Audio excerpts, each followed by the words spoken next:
درد ہوتا ہے، کیا رنگ. 12,000 دینار لے کے بادشاہ آیا اور آگے حضرت کو پیش کیے کہ حضور آپ دیں اس عیسائی کو ڈبل دیں اور جائیں کام کریں.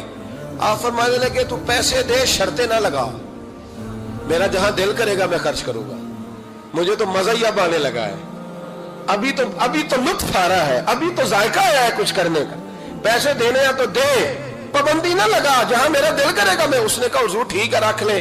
حضرت نے فجر مسجد میں پڑھی، جیب میں 12,000 دینار تھے. اعلان فرمایا بھی کسی اور کی بیٹی بھی بیٹھی ہے تو پیسے میرے پاس ہے. وہ 12,000 دینار بھی بانٹ دیا اور 12,000 دینار بانٹ کے نہ تو پھر چلے گئے کھیت میں چارہ کاٹنے. اس عیسائی کو کسی نے بتلایا کہ ان کے پاس تو 12,000 آیا ہے پر تجھ سے جان نہیں چھڑائی انہوں نے. وعدہ یہ ہوا تھا کہ 6 دیں گے تو جائیں گے، جب تک دیں گے نہیں تیرے گھر میں کام کریں گے. وہ نہ چارہ کاٹ رہے تھے، حضرت صاحب تو وہاں پہنچ گیا، دور جا کے کھڑا ہو گیا، کہنے لگا بابا پہلے تو میں نے مسلمانوں کے اخلاق سنے تھے، اب تو میں نے دیکھ بھی لیے، پر یہ بتا جب 12,000 آیا تھا جان کیوں نہیں چھڑائی؟ تو حضرت چارہ کاٹتے کاٹتے رو پڑے. فرمانے لگے تو نہیں نہ جانتا یہ بیٹیاں سانجی ہوتی ہیں، پتہ نہیں نا. میرے رسول پاک نے تو حاتم تائی کی بیٹی کے سر پہ کپڑا رکھ کے کہا تھا بیٹیاں برابر ہوتی ہیں. تو یہ نہیں پتا جب اس کی 6 بیٹیوں کی شادی ہوئی ہے میرے اندر روحانیت کتنی بڑی ہے. فرمایا پھر 12,000 آیا ہے تو 2-4 بچیاں پھر گئی ہیں. یہ نہیں پتا میں اندر سے راضی کتنا ہوں، میں تیری نوکری کرتا رہوں گا، پتہ نہیں اللہ کتنی بیٹیوں کو بیاہ دے گا. اتنا رویا وہ عیسائی کے پیروں میں بیٹھ گیا، کہنے لگا بابا میں نے تیری مخالفت کی ہے پر تیرے قریب آ کے پتہ چلا ہے تو بہت اونچے اخلاق کا مالک ہے، اور اگر تیرا یہ مقام ہے تو تجھے اخلاق سکھانے والے محمد عربی کی شان کتنی ہوگی. ظالم کی بولیے جاتے نہیں لوگ جھوٹے گواہ بن کے. وکیل صاحب کو نہیں پتا ہوتا کہ یہ بندہ مجرم ہے جو میرے پاس آیا، کیا مجرموں کے وکیل نہیں ہوتے؟ بولے تو اس کو پتہ نہیں ہوتا وکیل صاحب کو کہ یہ صاحب مجرم ہے، میرے پاس مقدمہ لے کے آئے ہیں. اور اگر بے ادبی نہ ہو جائے تو میرا خیال ہے قاضی عدالت کو بھی پتہ ہوتا ہے کہ مجرم کون ہے اور مظلوم. میرے نبی پاک صلی اللہ علیہ وسلم نے اس قدر زیادہ سختی فرمائی اس مسئلے میں. فرمایا جس کو پتا تھا کہ فلاں آدمی ظالم ہے، ظلم کر رہا، پھر وہ ظالم کا گواہ بنا یا اس نے ظالم کی مدد کی، کتنی کی؟ شارحین لکھتے ہیں چاہے اس نے ایک جملہ بول کے کی، چاہے ایک، سارے بولیے، چاہے ایک غریب کو اس نے ظلم کیا تو کہتے ہیں علاج یہ سی، چاہے ایک جملہ بول کے کی. شارحین اس حدیث کی شرح میں لکھتے ہیں ایک جملہ بول کے چاہے مدد کی. جس بندے نے کسی ظالم کی مدد کی کسی مقدمے میں یا کسی صورت میں اور اسے پتا تھا یہ ظالم ہے، میرے نبی پاک صلی اللہ تعالیٰ علیہ وسلم فرماتے ہیں اگر اس نے مدد کی، ابھی ظالم کی بات نہیں ہو رہی، ظالم کے مددگار کی بات ہو رہی، اگر کسی نے ظالم کی مدد کی تو حضور فرماتے ہیں خدا بھی اس سے بری و ذمہ ہے، رسول بھی اس سے بری و ذمہ ہے. سنبھال کے رکھے اپنی نمازیں، قربانیاں، حج، زکوٰۃ سنبھال کے رکھے. اگر ظالموں کا مددگار ہے، الیکشن آ لینے دے، آپ کو نظر آ جائے گا کون کون ظالموں کا مددگار ہے، نظر آ جائے گا. اپنی جیب سے لوگ پیسے دے کے ظالموں کی مدد کریں گے، ان کے فلیکس چھپوائیں گے، بورڈ لگوائیں گے، جیبوں سے پیسے دیں گے. ہم نے خود آگ لگائی ہے چمن میں اپنے، بے سبب گردشی ایام کو الزام نہ دو، ہم نے خود نور کا ظلمت سے کیا ہے سودا، کر کے توہین سحر شام کو الزام نہ دو. ظالموں کے مددگار میدان میں آ گئے، یہ چھوٹا لفظ نہیں. میرے حبیب پاک صلی اللہ علیہ وسلم نے فرمایا جو ظالم کا مددگار ہے سن لے جو سجن کے ساتھ کچہری جاتا ہے، وہ یاد رکھے جو دوست کا گواہ بنتا ہے، وہ یاد رکھے جو کہتا ہے میں مانگی گیا تھا، مجھے بلایا گیا تھا قبضہ چھڑانے کے لیے کسی غریب بیوہ کی جائیداد پہ، کب وہ سن لے تو مدد کر کے نہیں آیا، تو خدا کے ذمے سے نکل گیا. رسول پاک نے فرمایا تیرا میرا تعلق ختم ہو گیا، تو ظالم کا مددگار ہو گیا. پھر تو کہتا میں بے چین ہوں، میں بے قرار ہوں، میں آزمائش کا شکار ہوں. پلٹ کے دیکھ تو صحیح تیرا گناہ کتنا بڑا ہے. میرے نبی پاک صلی اللہ علیہ وسلم کا ایک اور فرمان سن لیں، ابن ماجہ ابو داؤد میں موجود ہے. اس حدیث کو آپ نے یاد کر لینا ہے. کر لیں گے انشاءاللہ؟ سارے کہیے انشاءاللہ کر لیں گے یاد. حضور صلی اللہ علیہ وسلم نے فرمایا اگر تو ظالم کی مدد کرے گا نا، یہ لفظ دل کی تختی پہ لکھ لینا، یہ مکافات عمل ہے، مکافات عمل دنیا، ادھر کرو گے تو ادھر بھرو گے۔ فرمایا اگر تو کسی ظالم کی مدد کرے گا، سن لے حضور کا فرمان ہے، اگر تو ابن ماجہ ابو داؤد صحاح میں موجود ہے، فرمایا اگر تو کسی ظالم کی مدد کرے گا تو رب تعالیٰ مرنے سے پہلے پہلے تیرے اوپر بھی ظالم کو مسلط کر دے گا، تیرے اوپر بھی ایک دفعہ ظلم ضرور ہوگا اگر تو ظالم کی، وہ کسی صورت میں بھی ہو سکتا ہے، کسی صورت میں تیرا بیٹا ہی اٹھ کے ظلم کر دے گا، تو الجھ جائے گا، کسی نہ کسی جگہ تیرے لیے تباہی کا سامان ہوگا، تیرے اوپر ظلم ہوگا، اس لیے کہ تو ظالموں کا مددگار ہے۔ چاہیے یہ تھا کہ تو مظلوم کی مدد کرتا، انسانی ایمانی یقین کا فریضہ سر انجام دیتا، تو ظالموں کا مددگار ہو گیا۔ ٹٹول کے دیکھ لیں، رزلٹ نکال کے دیکھ لیں، ہمارے زمانے میں ظالموں کے مددگار زیادہ ہیں، اتنی لمبی زبانیں نکال کے ظالموں کی مدد کر دیں، بڑے بڑے کالم نویس اللہ نے انہیں قدرت دی لکھنے کی، تو اپنا قلم ظالموں کی مدد میں خرچ کر دیں۔ وہ لوگ جن کو اللہ تبارک و تعالیٰ نے قدرت دی، ہمت دی، طاقت دی، کچھ لوگ ان کے حلقہ احباب میں وہ اپنے لوگوں کو استعمال کر کے ظالموں کی مدد کرتے ہیں، ظالموں کی مدد کرتے ہیں۔ میرے نبی کریم سید عالم نور مجسم صلی اللہ علیہ وسلم نے فرمایا اگر تو نے ظالم کی مدد کی تو جب تک تو توبہ نہیں کرے گا رب تجھ سے ناراض ہی رہے گا، اللہ تجھ سے، او بھائی جس سے رب بھی ناراض ہو گیا، نہ کھانا نہ پینا نہ سونا نہ جاگنا نہ نیند، پھر تیری ہر چیز تیرے لیے آزمائش ہو جائے گی، پھر تیرا سایہ بھی تیرے لیے خوف کا سامان بنے گا، پھر زندگی جیتی جاگتی لاش بن جائے گی، تو اپنے کندھوں پر اپنی میت اٹھائے پھرے گا جب تو ظالم کا مددگار ہوگا۔ اور نبی پاک صلی اللہ علیہ وسلم نے فرمایا ظالموں کا مددگار بھی ظالم ہوتا ہے، ظالموں کا مددگار بھی، سارے بولے ظالموں کا مددگار بھی، نہیں کو نہیں، آپ سارے نہیں بولے، ایک دفعہ بولے ظالموں کا مددگار بھی، پکی بات ہے، ظالموں کا مددگار بھی۔ اللہ جس کا یارانہ ہو، جس کا دوستانہ ہو، جو کہے میں نے نا اس کو اوکھے ویلے کے لیے ظالم کو یاد رکھا ہوا ہے، کبھی مشکل پر رکھے نہیں ہوئے لوگوں نے ظالم دوست، کہتے میں نے رکھے ہوئے ہیں، بلکہ ہمارے دیہات میں تو کہتے ہیں میں نے بازو بنائے ہوئے۔ کس کو بازو بنا لیا؟ ظالم بھی کبھی بازو ہوتا ہے، جو ظلم کی تلوار لیے میدان میں کھڑا ہے۔ قارون، حامان، فرعون، نمرود کا حال نہیں لوگوں نے دیکھا؟ اپنے زمانے میں آپ نے کتنے لوگ نہیں دیکھے جن کے سائے سے، آواز سے لوگ کانپتے تھے؟ پھر پولیس کی گاڑیوں میں وہ اس طرح مردہ پڑے کہ دنیا نے تماشا دیکھا ان کا، یہ رنگ ہم نے دیکھے نہیں اپنے آنکھوں سے۔ فرمایا ظالم کا مددگار بھی، جو کار میں بٹھا کے لے کے گیا وہ بھی ظالم، جس نے چائے پلائی وہ بھی، جس شخص نے کھانا کھلایا وہ بھی، جو کچہری تک ساتھ گیا وہ بھی، جس نے فلیکس کے نیچے، بڑے شرابی کے نیچے چھوٹی اپنی فوٹو لگائی وہ بھی، جو ووٹ کی پرچی ڈالنے گیا وہ بھی۔ کہہ دینا باہر نکل کے کہ حضرت صاحب نے سیاسی تقریر کی ہے، کہہ دینا، پر بات تو سچی ہے نا۔ خو کرے ہم تو سے تھوڑا سا گلا بھی سن لے، خو کرے ہم تو سے تھوڑا سا بھی گلا۔ امام مالک کے پاس ایک بندہ آیا، اس نے کہا حضور میں درزی ہوں، ایک ظالم بادشاہ مجھ سے کپڑے سلواتا ہے، میں تو ظالموں کا مددگار نہیں نا۔ ایک ظالم بادشاہ مجھ سے، حضور میں تو مددگار نہیں نا ظالموں کا، جو فرمایا ظالموں کا مددگار بھی ظالم ہوتا ہے، تو کپڑے لے کے آتا ہے میں سی کے دے دیتا ہوں، ذمہ داری نہیں سمجھے۔ یہ ایک آدمی دکاندار ہے، اس سے کوئی بندہ چیز خریدنے آئے گا تو تھوڑی کہے گا میں نے نہیں دینی، تو دے گا۔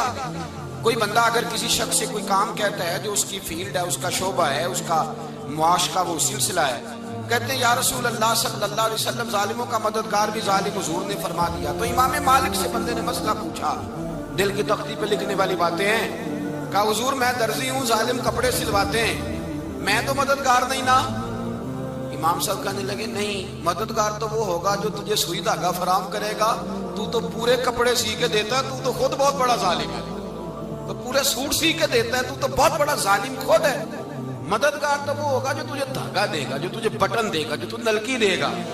جو ظالم سے اتنی نفرت ظلم کر کے بندہ ہے، یہاں تو ہمارے زمانے میں ہیرو بن جاتے ہیں لوگ، ظالم ہیرو ہے، لوگ اس سے ڈرتے پھرتے ہیں، گھومتے پھرتے ہیں، اور بہت سارے کم مزاج لوگ اس کے پیچھے ہاتھ باندھ کے پھرتے ہیں۔ ظالموں کی مدد کرنا، ظالموں کے ساتھ رہنا، یہ ظلم ہے، ظلم، یہ زیادتی ہے۔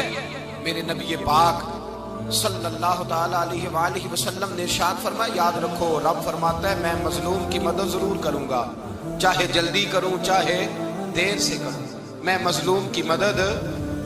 حضور صلی اللہ علیہ وسلم نے فرمایا ہے، حضرت معاذ بن جبل کہتے ہیں حضور نے مجھے یمن کا گورنر بنایا، جب میں جانے لگا نا تو حضور نے بڑی نصیحتیں کی، بخاری میں موجود ہے، فرماتے ہیں جب میں پلٹنے لگا تو میرے رسول نے فرمایا معاذ ایک منٹ ٹھہر جا، ایک بات میری یاد رکھنا، اس کو نہ بھولنا۔ کہا حضور کیا؟ فرمایا دیکھنا کسی پہ ظلم نہ کر بیٹھنا، کہیں تجھ سے زیادتی نہ ہو جائے۔ محبوبہ پھر حضور نے فرمایا سن میرے معاذ، میں تجھے گورنر بنا رہا ہوں، زیادتی نہ کر بیٹھنا۔ یا رسول اللہ صلی اللہ علیہ وسلم کیا ہوتا ہے؟ تو میرے کریم نے فرمایا جب مظلوم دعا کے لیے ہاتھ اٹھاتا ہے تو عرش کا مالک کہتا ہے فرشتوں پیچھے ہٹ جاؤ، عرش کا مالک کہتا ہے فرشتوں پیچھے ہٹ جاؤ، دروازے کھول دو۔ فرمایا مظلوم اور رب کے درمیان شے حائل کوئی نہیں ہوتا۔ ملا رومی رحمت اللہ علیہ فرماتے ایک دن نا شیر نے، کہتے شیر نے ایک دن نا ریچھ کو ساتھ لے لیا اور ساتھ لے لیا لومڑی کو، اس نے کہا اور شکار کرنے چلے، چلو جی، شیر کی مہربانی ساتھ لے لیا ہے، حالانکہ اس کو کسی کی مدد کی ضرورت ہے، وہ تو بادشاہ ہے، بادشاہ سلامت نے ساتھ لے لیا، شکار کیا 3 چیزوں کا، ایک شکار کیا خرگوش، ایک ہرن، ایک گائے۔ اب وہ شکار کر کے واپس آئے تو جو ریچھ تھا نا ذرا اکڑ اکڑ کے چلنے لگا کہ بادشاہ کے ساتھ میں بھی تھا، یعنی شکار میں میرا بھی حصہ، اور شیر بھی سمجھ گیا بات کو کہ اس کا دماغ خراب ہو رہا ہے، حالانکہ میں نے تو ویسے ہی ساتھ لیا۔ وہ ریچھ صاحب بھی نا تگڑے ہو گئے، انہوں نے کہا اوہو میں ساتھ ہی تھا کہ اب بادشاہ نے تو ویسے ساتھ لیا تھا کہ چلو 2-4 آدمی مل کے۔ تو وہ پیر وارث شاہ صاحب رحمت اللہ تعالیٰ علیہ سے کسی نے کہا کہ آپ کے جو شیخ ہیں، آپ کے مرشد ہیں، آپ کو بلا بلا کے مشورے لیتے ہیں، کام لیتے ہیں، تو آپ تو بڑے خوش نصیب ہیں۔ تو انہوں نے کہا ہیر ہس بولے تے وہ دی مہربانی، ورنہ رانجے تے لاڈ ہی لڑاونے نے۔ انہوں نے کہا ٹھیک ہے اگر اس نے مہربانی کر دی ہے تو اس میں میرا نہیں، ان کی نظر شفقت ہے، ہیر ہس بولے تے وہ دی مہربانی، انہوں نے مہربانی فرمائی ہے تو بڑی کرم نوازی ہے، ورنہ من آنم کے من دانم، جو میں ہوں اس کا مجھے پتا تو ہے ہی نا، تو میں اس میں اپنے آپ کو اتنا بڑا نہیں سمجھ۔ اس نے نا شیر نے بھانپ لیا، اس نے کہا کہ اس کے ذہن کے اندر بات آ رہی ہے کہ شاید میں کو بلا ہوں، تبھی تو مجھے اسپیشل بادشاہ نے کہا کہ چاہے میرے ساتھ شکار کرنے میں، ہے کوئی میرے اندر بات۔ اللہ اکبر۔ اس نے نا آ گئے بیٹھ گئے، اس نے کہا اس سے بادشاہ نے کہ کیا کرنا ہے، اب شکار تو ہو گیا ہے، تو اس کے اندر تو سودا سمایا ہوا تھا نا، اس نے کہا جی کرنا کیا ہے، بانٹ کے کھانا چاہیے، بانٹ کے کھانا چاہیے۔ اس کو بڑا غصہ آیا، اس نے کہا اچھا تو مجھے کمزور سمجھتا ہے، میں جو چاہتا تھا کر سکتا تھا، میں نے تو عذرائے محبت تجھے عزت دی، ساتھ لے لی اور تو بن کے ہی بیٹھ گیا ہے۔ اس نے کہا اچھا بانٹ کے کھانا چاہیے، کہا بالکل، کہا چلو بانٹو، پھر کیسے بانٹنا ہے؟ ہرن کا اور بکرے کا گوشت ایک جیسا ہوتا ہے، بلکہ ہرن کا زیادہ مہنگا ہوتا ہے، لذیذ ہوتا ہے۔ اب اس نے تقسیم کیسی کی دی، اس نے چلاکی کرنی چاہیے، کہنے لگا جی تقسیم سیدھی سی ہے، آپ بڑے ہیں، گائے آپ کی، 3 جانوروں کا شکار ہوا نا، گائے، ہرن اور خرگوش، کہنے لگا آپ بڑے ہیں، گائے آپ کی، میں درمیانہ ہوں تو ہرن میرا، اور لومڑی چھوٹی ہے تو خرگوش لومڑی کا۔ اس نے کہا تیرا بھلا ہو جائے، کیسی تم نے تقسیم کی ہے؟ اس نے مارا پنجا اور ریچھ کو بھی مار دیا۔ اس نے کہا تو عجیب آدمی ہے بھائی، تجھے تو ذرا موقع دیا ہے تو نے ہاتھ ہی وہاں ڈال لیا ہے جہاں بالکل تیرا بنتا ہی نہیں تھا۔ اللہ اکبر۔ اس نے کہا اچھا مر گیا۔ اب لومڑی بھی سنبھل کے بیٹھ گئی، لومڑی ذرا تیز ہے، چلاک ہے، تو ملا رومی علیہ رحمہ کہتے ہیں، اور شیر کہنے لگا لومڑی سے چل تو تقسیم کر، تو تقسیم کر کیا کرنا چاہیے؟ تو کہنے لگی بادشاہ سلامت تقسیم بڑی سادی سی ہے، سویرے ناشتہ خرگوش کا کرے، دوپہر کو آپ جب کھانا کھانے لگے تو ہرن تناول فرمائے، اور شام کو ذرا آپ زیادہ کھاتے ہیں تو آپ گائے کھائیں، یہی تقسیم ہے۔ بڑا راضی ہوا شیر۔ اس نے کہا تو نے یہ تقسیم بڑی اچھی کی ہے، یہ کہاں سے سیکھی ہے؟ کہنے لگی ریچھ کی موت سے سیکھی ہے، ابھی مرا ہے نا میرے سامنے، اس کی موت سے میں نے سیکھی ہے، اس لیے کہ اگر یہ تقسیم نہ کی تو مر میں بھی جاؤں گی۔